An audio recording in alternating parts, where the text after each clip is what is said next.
Good morning, my dollar bin beauties. I have put the supervillainy aside for a second to take a look at some wonderful, cheap comics.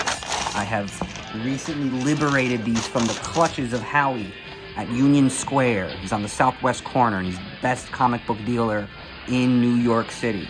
So check him out if you can. Let's see how I did.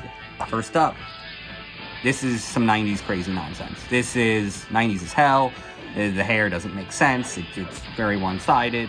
When is this? 1994. Oh, and let me see what we got here. So this is part of a subscription card, I guess.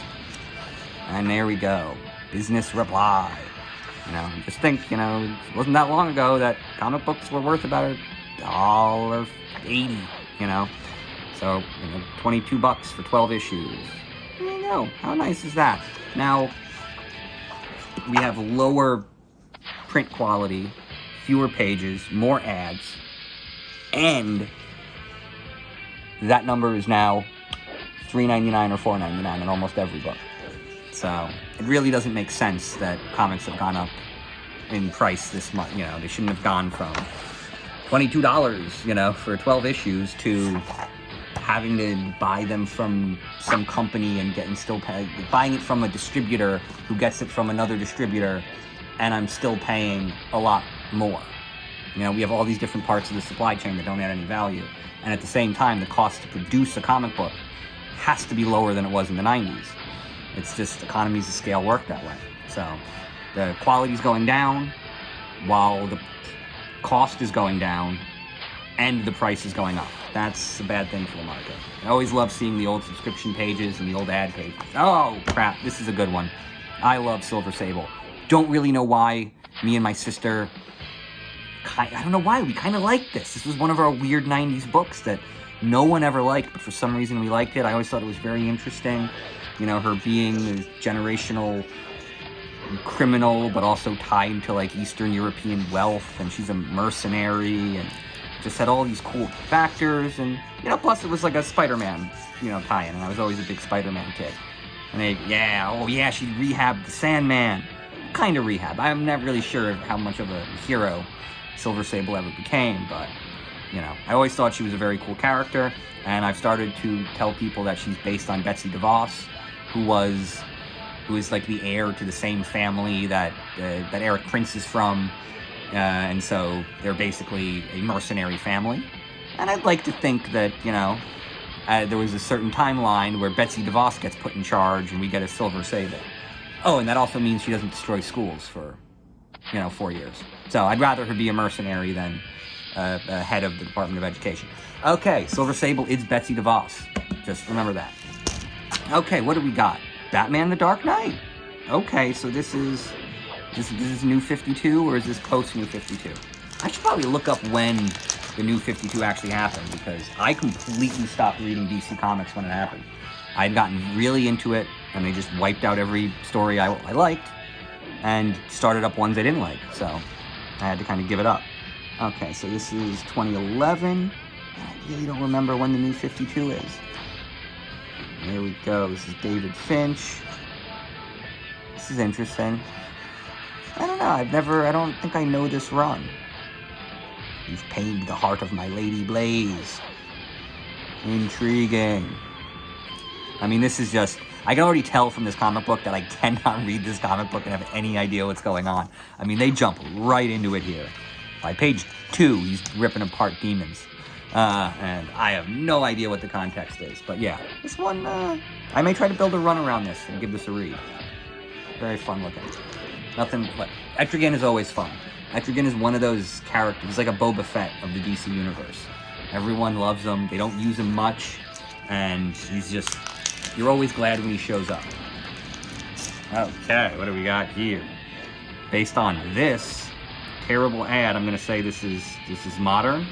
Right? This looks like one of these shovelware games that nobody actually plays, that they just jerry-rig a budget, and then they pump a bunch of money through it. Werewolf by Night. Interesting. Well, so this is kind of cool. Okay. I kind of like this just because I think the Netflix Werewolf by Night was very interesting.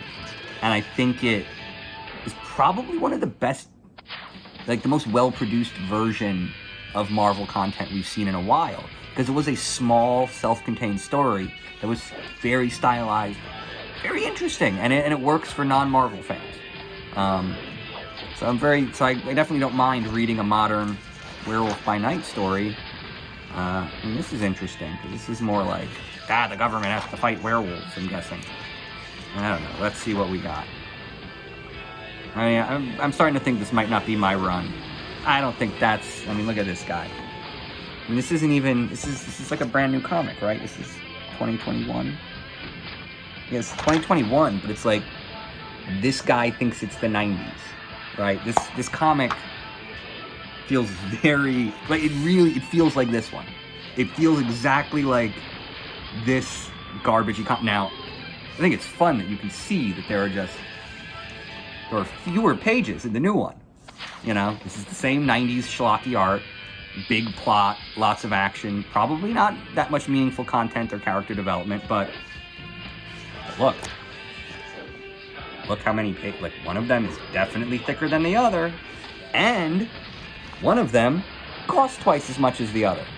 $3.99 versus $1.95. They're probably not great stories, either one of them.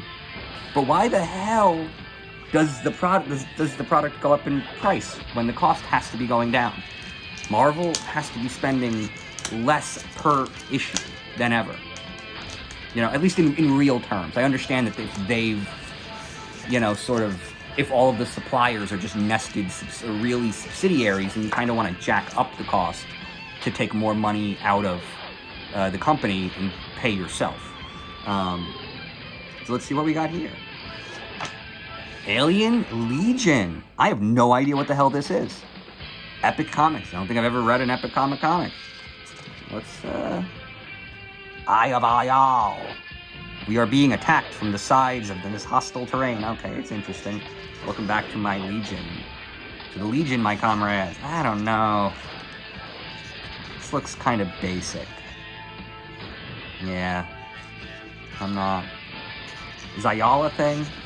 I gotta look into this, because this is wonky. I mean, I love getting this kind of stuff from dollar bills, because it is so different.